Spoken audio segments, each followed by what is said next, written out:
Hi y'all, look at all the snow we got in VB. We got like 7 or 8 inches, so I thought it would be the perfect time to pump out a winter gear video for y'all.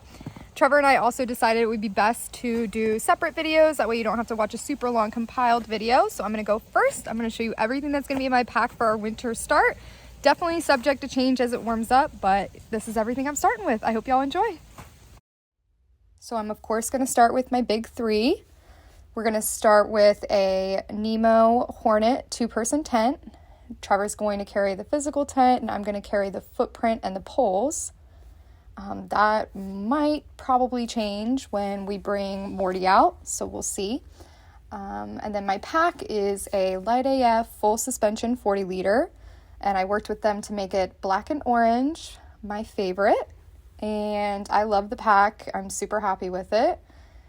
And then my quilt is an Enlightened Equipment Convert 10 degree, and I went with the Convert so that Trevor and I can zip them together when it's super cold in the beginning and utilize that extra body heat, so that should be great. And yeah, I've used all of these items multiple times, super happy with each of them, and I really hope that they see me through the whole hike.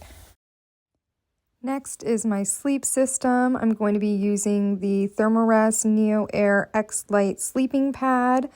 It's just got an amazing R value, and everyone and their brother is out there using that one, and there's a reason for it. I'm also going to be using Smartwool socks, Smartwool base layers. Those are the 250 base layer, and then a Sea to Summit liner. I got short because I'm short, and not pictured are down booties that I got from Enlightened Equipment. Well, Trevor graciously got them for Christmas for me from Enlightened Equipment. And yeah, hopefully that should all keep me snug as a bug in a rug. Moving on to the clothes that I will be wearing when I hike. I've got some black Adidas shorts, black fleece lined leggings. Those are just from TJ Maxx. I really don't want to spend too much money or get anything nice because let's be real, they're just going to get ruined anyways. And then that's a 32 degrees brand long sleeve. It can keep you cool or it can keep you warm. And then a Melanzana microgrid fleece dress. Love, my favorite. I am obsessed.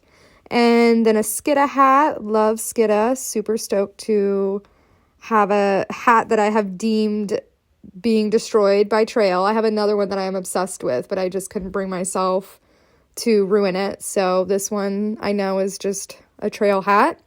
And then, yeah, I've got a Ewer buff, and it's fleece lined, going to keep me super warm in the winter. And then I've got gloves and a couple different pairs of socks. So I'm going to break that down for y'all and show y'all a closer look at that, as well as the print of the Ewer, because I'm really excited about that. And yeah, 2 things not pictured here. My puffy, I'm currently wearing that. That's why it's not in the picture. It's 850 down LL Bean puffy. And yeah, definitely starting with that for winter, and then I will swap out to my Primaloft lighter weight puffy as it warms up. And also not pictured a beanie. I have like a massive beanie collection. I cannot for the life of me decide which one I'll be starting with, and for the heck of it, I might just buy a new one. So, yep, that's it for clothes. So hopefully I'm not packing my fears, as they like to say, with gloves and socks. It is going to be a cold start, so I think it's fitting. We've got the Outdoor Research Versaliner sensor gloves, so I can text away and edit blogs. And they have like waterproof shells that go over top of them, so that's hidden away in like a zipper pocket. And then I've got REI liner gloves to sleep in if those gloves get wet during the day. I've got Injinji toe liner socks to prevent blisters. I've got Darn Tough, Toughies as I like to call them, and Farm to Feet. They're another awesome company that is pumping out some great wool socks, so check them out if you haven't heard of them. Now for the close-up of the print of the Ewer buff. It's mushies. Common theme with me. I love mushrooms, so you will probably be seeing that a lot in Always Possible. Prints of gear, actual mushrooms on the trail, like drinking chaga and reishi mushroom drinks, just all of it. So I'm excited about that. Next up is rain gear, because let's be real, we're probably going to be wet more days than not on the AT. It just is like that. I've got a LL Bean, I believe it's their Cresta rain jacket. I don't know, I worked at the Bean for a couple years, got a great deal on it. It keeps me dry and warm, so we're going with it. And then I've got REI Zero Dry Gore-Tex pants. I was able to get them in like petite, extra small, and they're still huge on me, but it's the best I could find, so we're going for it. And yeah, that's rain gear.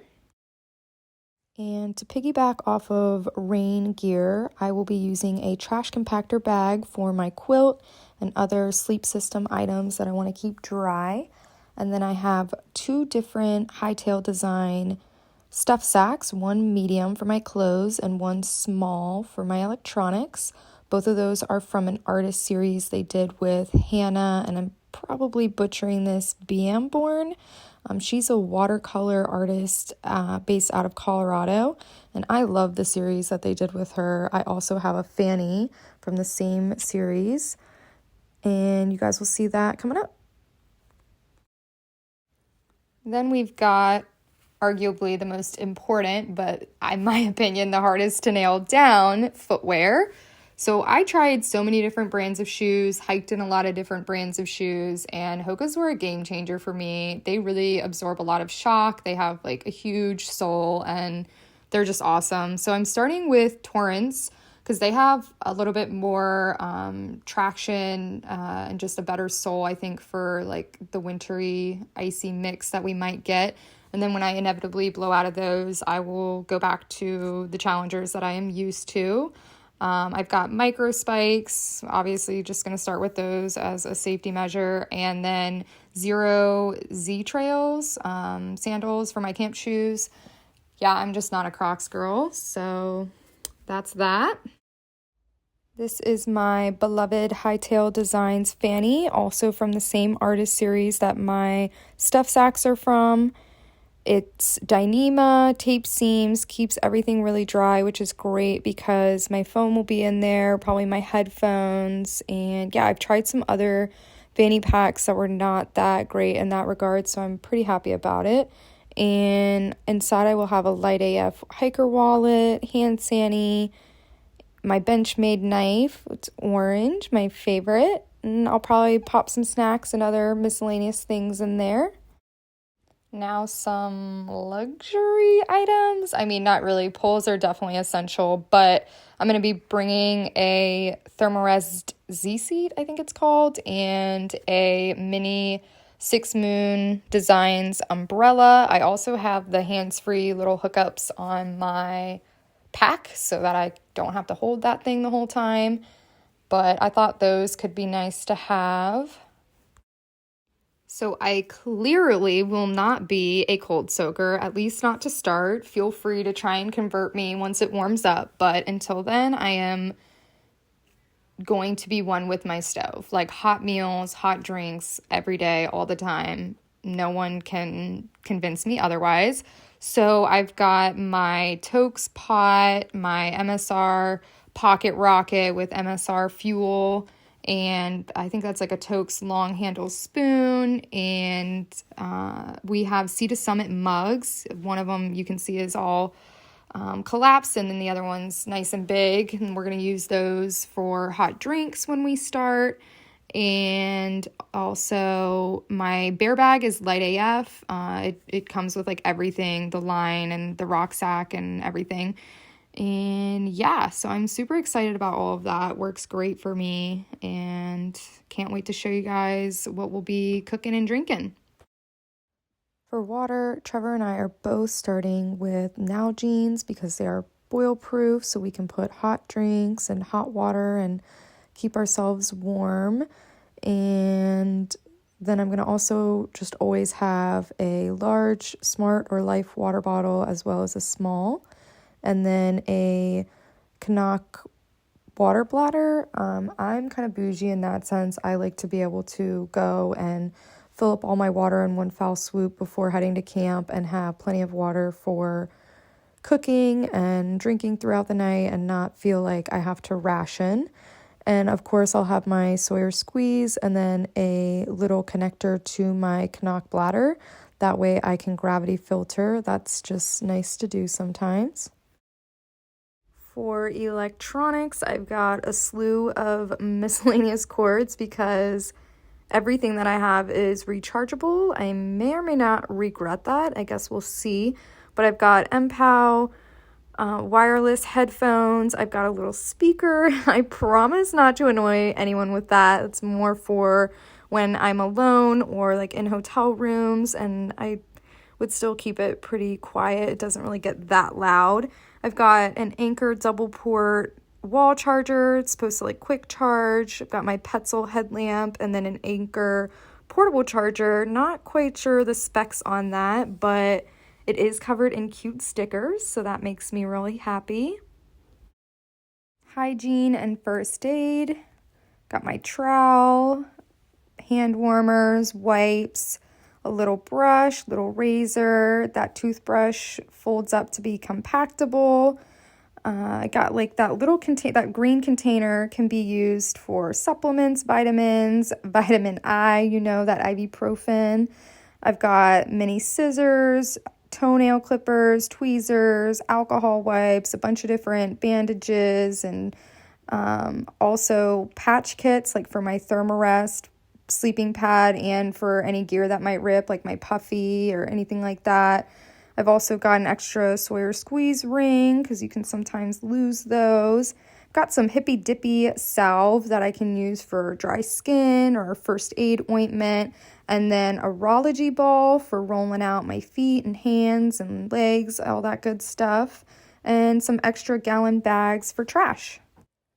And I'm sure there's some miscellaneous items missing from this picture. I know off the top of my head I will be adding Supergoop sunscreen, like SPF 50, as well as their lip balm that has SPF 30 in it. And of course, my feminine hygiene products are missing. I think I'm going to take some time to see what works best for me and fine-tune that a bit on trail and then do a separate video. So, ladies, stay tuned for that. And last but not least, to segue off of hygiene, we've got my Kula cloth collection. I am obsessed, like level 10, can't get enough, will continue buying, even though I already have, like 1, 2, 3, 4, 5, 6, 7 of them. Wow, okay. Yeah, I just think they're a really fun way to, reduce toilet paper, obviously, and support small businesses and like have art on your pack. I mean, I love art and artists, and I think it's so fun. So I'm going to go from the top. We've got Abstract Hikes with the Meditation Woman. And then to the left, we've got Kate George, Take Care of Yourself. Going down to Growth is Good. That is by Lynn Sweet. And then back up to the right top, we've got Lauren Echo with the pretty like flower leaf design. And then down below that with the sun, that is by Lauren Echo as well. And that says, our past doesn't define us. We write our own future. And then in the middle, we've got Don't Be a by Ink Tally or Natalie. And then we've got Twinkle Tents by Emery Smith. So yeah, it's just fun way to support small businesses and artists, and who doesn't love a good pea cloth? So yeah, I have no idea which one I'm going to start with. If you want to help me choose, you can drop in the comments below your favorite, and then maybe that'll help me decide.